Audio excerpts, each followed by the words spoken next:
इस वीडियो में हम आर्थिक नियोजन पर बात करेंगे। आर्थिक नियोजन को इकोनॉमिक प्लानिंग कहते हैं। एक बड़ा टॉपिक है और इसीलिए हम जो है वो अलग अलग वीडियो लेक्चर के माध्यम से पूरे कंसेप्ट को आप तक पहुंचाने का कोशिश कर रहे हैं। सो यहाँ पर देखिएगा, ये पहला वीडियो है और इसी तरीके से बाकी की वीडियोज़ भी हम जल्द ही अपडेट कर देंगे। सेमेस्टर 2 के जितने भी स्टूडेंट हैं, खास करके विनोबा भावे विश्वविद्यालय के अंदर अगर आप किसी भी कॉलेज से हैं तो आपका चूँकि सिलेबस सामान्य तौर पर एक ही होता है सभी कॉलेजों के लिए, आपको मालूम ही है। और हमने सिलेबस के ऊपर भी डिस्कस किया था। अगर आपने वीडियो नहीं देखा है तो जाकर के देख लीजिएगा, लिंक जो है वो इस वीडियो के डिस्क्रिप्शन बॉक्स में दे दिया गया है। इकोनॉमिक प्लानिंग पर चर्चा करने से पहले आप लोगों को प्लानिंग के बारे में समझ लेना चाहिए कि दरअसल प्लानिंग या फिर नियोजन क्या होता है। देखिए, हम लोग एग्जामिनेशन की प्रिपरेशन कर रहे हैं ना, अब इसको हम एक समय सीमा के भीतर करेंगे। पहली चीज़ ये, यानी कि एक निश्चित समय सीमा होगी हमारे पास और उसी समय सीमा के भीतर हमें कुछ इस प्रकार से काम करने हैं ताकि हम जो अपना एक लक्ष्य तय किए हुए हैं कि 90% लाना चाहते हैं, 95% लाना चाहते हैं, तो उस प्री डिटरमिन यानी कि जो पहले से हमने आपने तय किया है, जिसको हम लोग प्री डिटरमिन कहते हैं कि हमें 90% लाना है या 95% लाना है, तो उस लक्ष्य को प्राप्त करने के लिए हम एक समय सीमा के भीतर कुछ ना कुछ प्रयास करेंगे, है ना, कुछ ना कुछ प्रोसेस करेंगे, ये भी आप कह सकते हैं। तो यहाँ पर उसे ही हम नियोजन कहते हैं। अब बात आ जाता है कि आर्थिक नियोजन क्या है। तो आर्थिक जो शब्द है यहाँ पर लगा हुआ, उसका सीधा सा मतलब है संसाधनों से, संपत्ति से, धन से, पैसे से। तो यहाँ पर हम समझ लें कि संसाधनों से संबंधित नियोजन को ही हम आर्थिक नियोजन कहते हैं। लेकिन फिर संसाधनों से संबंधित नियोजन का क्या मतलब है भाई? क्यों संसाधनों से संबंधित नियोजन किया जाना है? देखिए, देश के अंदर में और पूरी दुनिया के अंदर में लोग तो बहुत हैं और लोगों की ज़रूरतें भी बहुत सारी हैं। अब इन सभी ज़रूरतों को पूरा करने के लिए हम लोगों को मालूम है कि भाई संसाधन सीमित हैं, चाहे तो प्राकृतिक संसाधन हो, भौतिक संसाधन हो, जिसे हम मानव निर्मित संसाधन भी कहते हैं, और मानवीय संसाधन खुद, यानी कि मानव खुद भी एक संसाधन के तौर पर होता है, जैसे कि डॉक्टर के रूप में, टीचर के रूप में, वकील के रूप में, है ना, अलग अलग काम जो करते हैं लोग। किसान भी एक जो है वो मानवीय संसाधन ही है। सो ऐसे अगर देश के अंदर में व्यक्ति हैं जो कहीं ना कहीं उत्पादन की क्रिया में भाग लेकर के देश की जीडीपी में या फिर जो राष्ट्रीय आय में कुछ ना कुछ योगदान कर रहे हैं, तो ऐसे लोग जो है वो मानवीय संसाधन के अंदर गिने जाएंगे। अब कुछ ऐसी वस्तुएं हैं हमारे पास, जैसे कि बड़ी बड़ी मशीनें हैं, औजारें हैं, ये सब हमारे भौतिक संसाधन या फिर भौतिक संपत्ति कहलाती है। इसके अलावा भगवान ने तो छप्पड़ फाड़ के जो है वो प्राकृतिक संसाधन दिए हैं भारत के अंदर में। तो वो सभी संसाधन जो कि प्राकृतिक, भौतिक और मानवीय संसाधन कहलाते हैं, वो सभी के सभी सीमित हैं, लिमिटेड अमाउंट में हैं। अब उन सीमित संसाधनों से ही हमें जो हो क्या करना है, ज़्यादा से ज़्यादा यानी कि मैक्सिमम से मैक्सिमम नीड्स या फिर रिक्वायरमेंट्स को फुलफिल करने हैं। सो यहाँ पर आर्थिक नियोजन का आपको थोड़ा सा मतलब तो समझ में आ गया होगा कि अच्छा समझ में आया कि देश के अंदर संसाधन कम है और लोग बहुत ज़्यादा हैं, तो उन सीमित संसाधनों से ही ज़्यादा से ज़्यादा लोगों की ज़रूरतें या फिर उनकी समस्याओं का समाधान करना है। इसी के लिए दरअसल यानी कि आर्थिक नियोजन किया जाता है। आपको तो ये बेसिक अंडरस्टैंडिंग हो गया होगा। अब आते हैं हम सीधा डेफिनेशन के ऊपर। क्या कह रहे हैं इकोनॉमिक प्लानिंग को? कह रहे हैं कि economic planning is a process, यानी कि आर्थिक नियोजन एक प्रक्रिया है। अब इसमें क्या होता है? कह रहे हैं कि इन विच, जिसमें available resources are fully and efficiently utilized. Fully कहने का मतलब पूर्णतः हम संसाधन का उपयोग कर रहे हैं, पूर्णतः मतलब भरपूर एकदम प्रयोग कर रहे हैं, और इफिशिएंटली यूज करने का मतलब हम एकदम समझ लीजिए तो कुशलतापूर्वक कहने का मतलब जिसमें हम वेस्ट कम जाने देते हैं। ठीक है, मतलब हमारा वेस्ट मटेरियल कम जाएगा और ज़्यादा से ज़्यादा हम आउटपुट ले पाएंगे। ऐसे जब हम यूज करते हैं रिसोर्सेज को, तो इसको कहते हैं कि हमने रिसोर्सेज को इफिशिएंटली यूटिलाइज किया है। ठीक है, क्यों हम इफिशिएंटली या फिर क्यों हम जो है रिसोर्सेज को फुल्ली यूटिलाइज करने पर बात कर रहे हैं? क्योंकि हमें जो है कुछ लक्ष्य प्राप्त करने हैं और उन लक्ष्यों को हमने चूंकि पहले ही तय कर रखा है। सो यहाँ वो कह रहे हैं कि इकोनॉमिक प्लानिंग एक प्रोसेस है in which available resources are fully and efficiently utilised to achieve predetermined economic goals within a specific period of time. ठीक है, या फिर टाइम पीरियड या फिर टाइम फ्रेम, जो भी आप बोलें।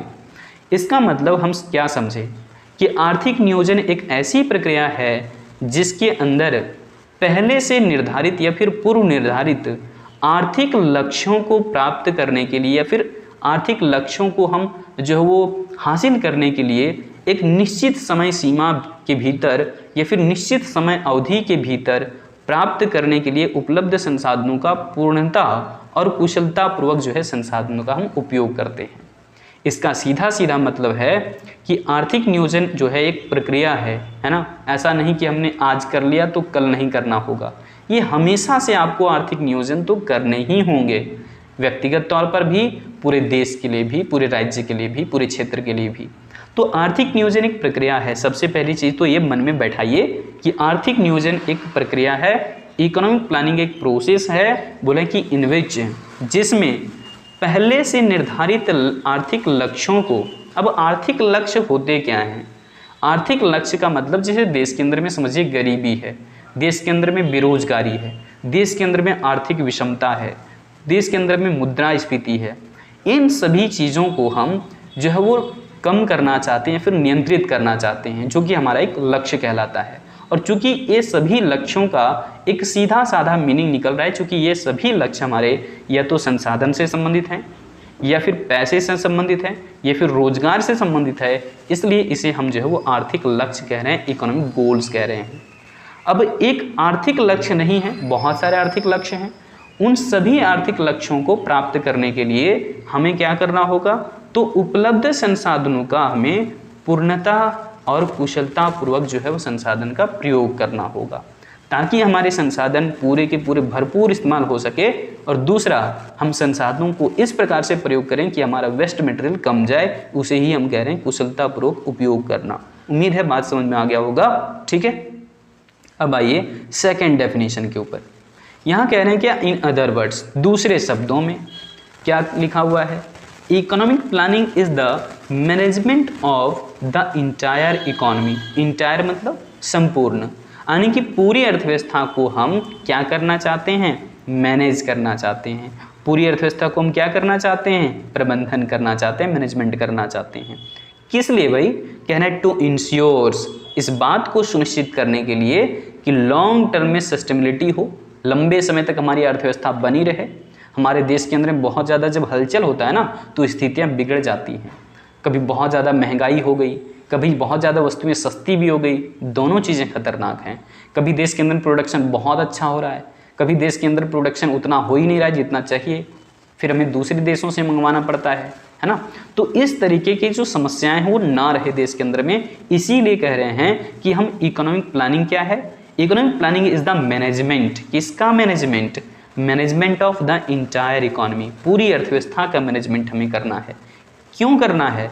To ensure long term sustainability and optimum utilization of available resources, ताकि हमारे जो संसाधन हैं वो ठीक ढंग से उपयोग हो सके। इसलिए हमें मैनेजमेंट करना है। हमें मैनेजमेंट इसलिए करना है ताकि हम लंबे समय तक टिके रहें, है ना, टिकाऊ बन सके हमारी अर्थव्यवस्था। और ऐसा हम क्यों चाहते हैं? इसके पीछे का क्या रीजन है? टू अचीव इकोनॉमिक गोल्स, आर्थिक लक्ष्यों को हासिल करने के लिए।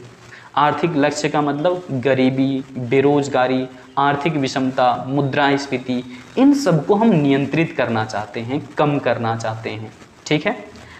In the interest of the country, जैसी हमारी जो है वो अर्थव्यवस्था, जैसी हमारे देश को जो है चाहिए, देश हित में आने की हम संसाधन का मैनेजमेंट इस प्रकार से करेंगे ताकि संसाधन बेकार ना हो और ज़्यादा से ज़्यादा हमारे आर्थिक लक्ष्य पूरा हो सकें, ठीक है। सो इसी को कह रहे हैं आर्थिक नियोजन, यानी कि देश के हित में आर्थिक लक्ष्यों को प्राप्त करने के लिए दीर्घकालिक स्थिरता और उपलब्ध संसाधनों का कुशलतम उपयोग सुनिश्चित करने के लिए आर्थिक योजना पूरी अर्थव्यवस्था का प्रबंधन है। पूरी जो हमारी अर्थव्यवस्था होती है उसका हम मैनेजमेंट इस प्रकार से करें ताकि हमारे संसाधन पूर्णतः प्रयोग हों, ताकि हमारे संसाधन बेकार ना जाएं और ज़्यादा से ज़्यादा लोगों की समस्याओं का हम हल भी कर सकें, है ना। कह रहे हैं ना कि देश के हित में करना है काम, आर्थिक लक्ष्यों को प्राप्त करने के लिए, लंबे समय तक स्थिरता बनाए रखने के लिए उपलब्ध संसाधनों का कुशलतापूर्वक हमें प्रयोग करना ही तो पड़ेगा, ठीक है। अब यहाँ पर देखिए एक डेफिनेशन हमने लिया है, बड़ा ही फेमस इकोनॉमिक्स्ट हैं, अर्थशास्त्री हैं, गुन्नर मिरडाल, ठीक है ना।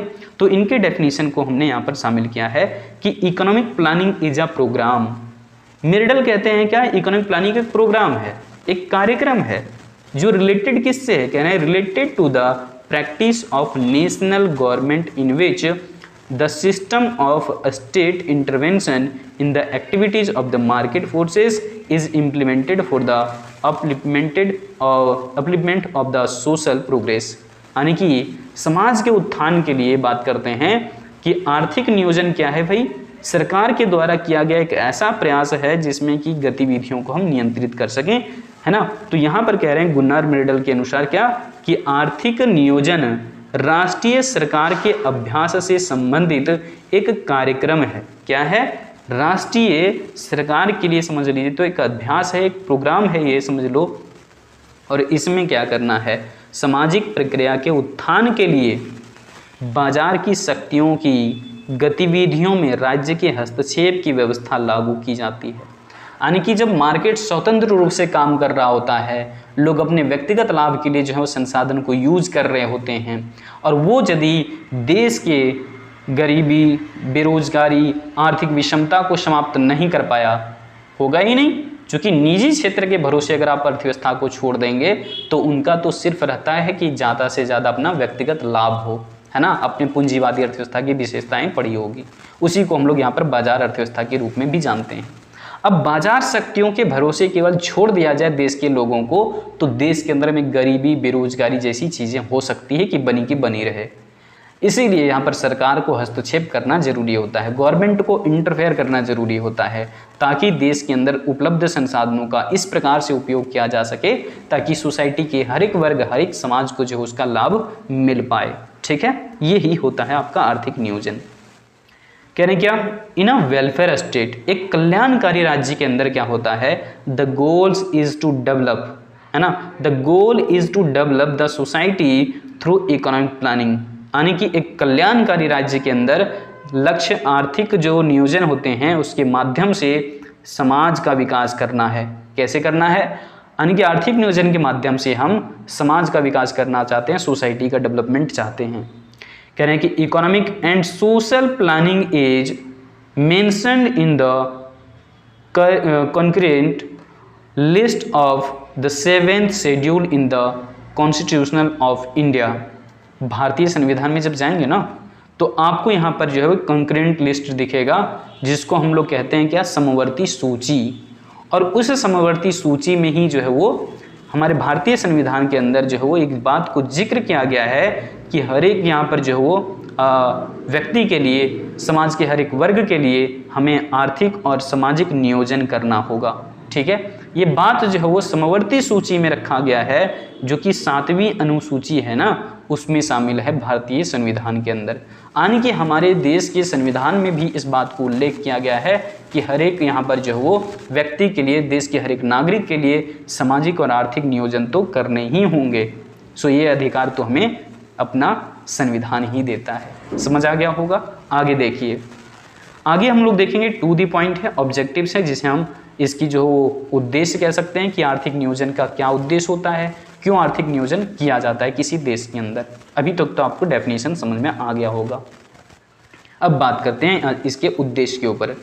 पहला उद्देश्य क्या है, कह रहे हैं कि full and efficient use of resources, यानी कि देश के जितने भी संसाधन हैं उसका पूर्णतः और कुशलतापूर्वक उपयोग करना, ये आर्थिक नियोजन का पहला और प्राथमिक उद्देश्य रहता है। ठीक है, समझ आ गया होगा कि देश के संसाधन का हम पूरे के पूरे भरपूर इस्तेमाल कैसे करें, इफ़िशिएंटली हम यूटिलाइज कैसे करें, ताकि मैक्सिमम से मैक्सिमम लोगों की प्रॉब्लम्स को हम सॉल्व कर सकें।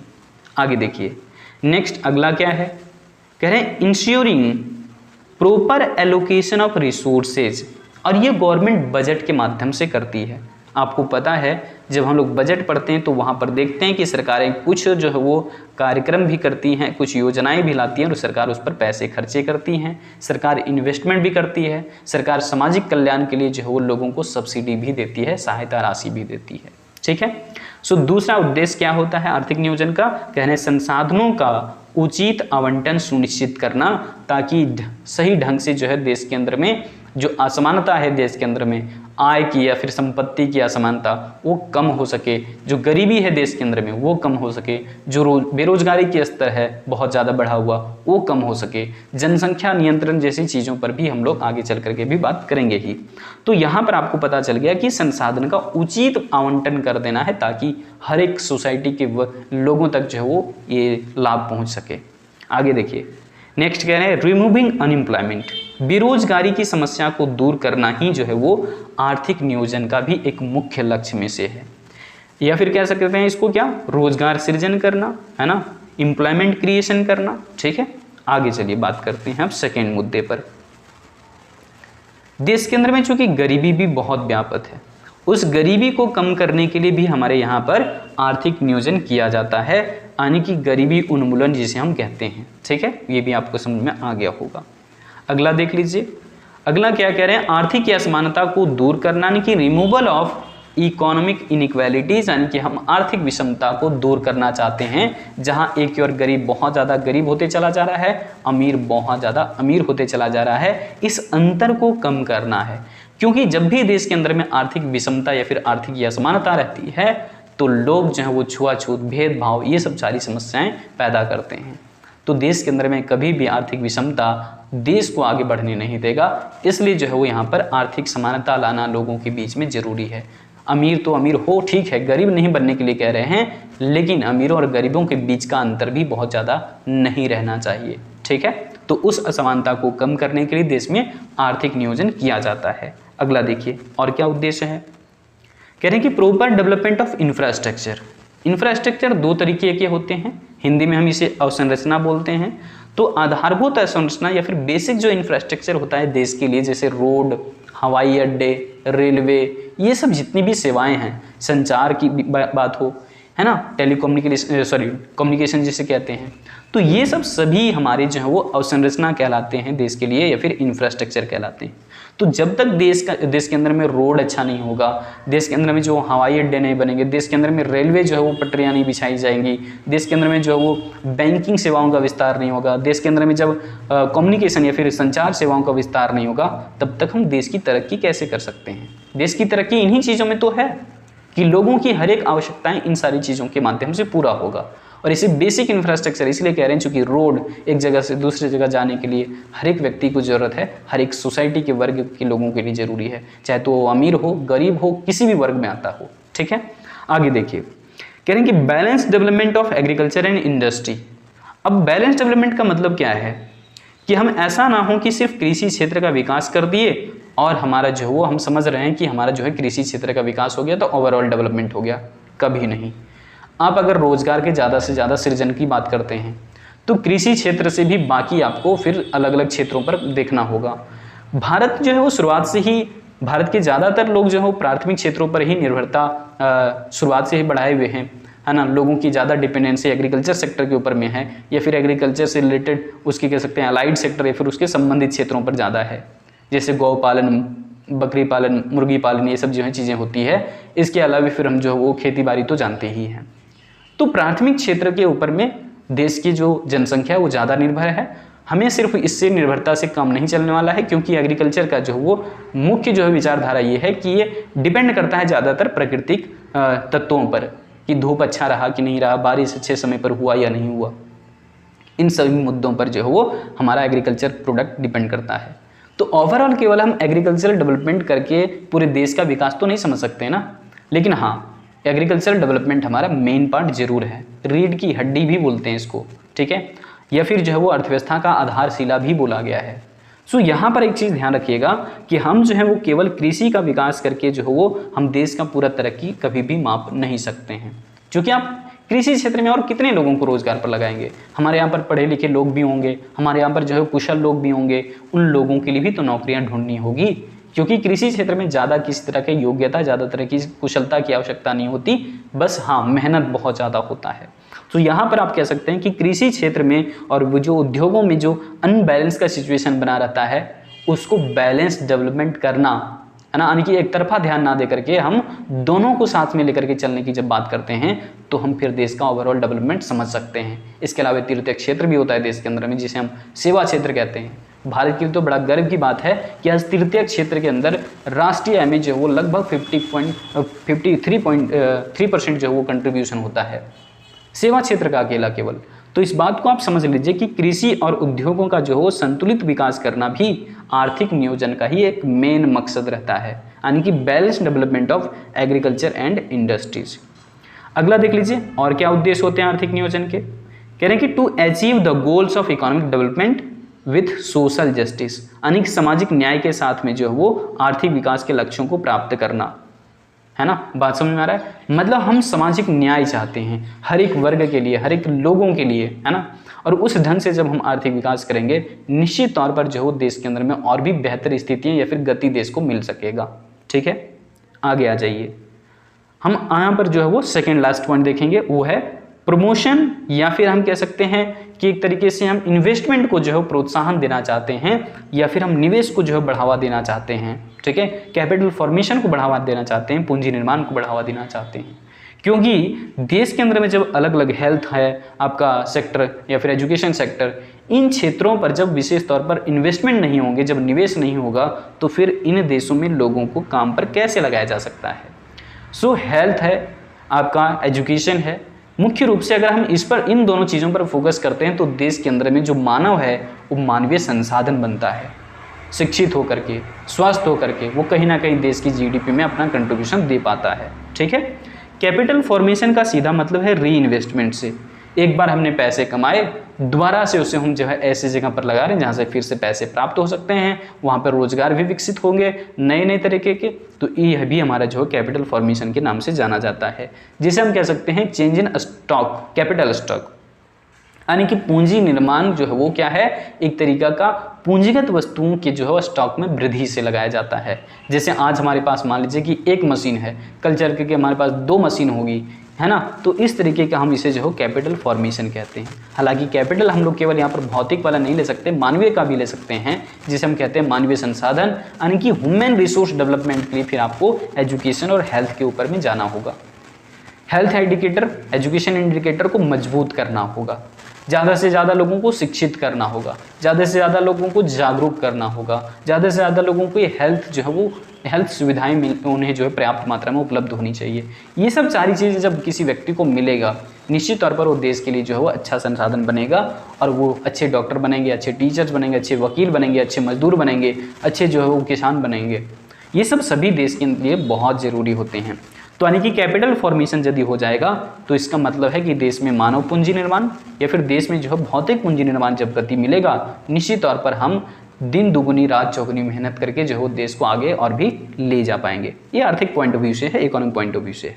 अगला देखिए लास्ट क्या है, एक और मकसद या फिर उद्देश्य आर्थिक नियोजन का, कह रहे हैं इंश्योरिंग इंक्लूसिव ग्रोथ, जिसे हम समावेशी विकास कहते हैं, और दूसरा है सतत विकास यानी कि सस्टेनेबल डेवलपमेंट।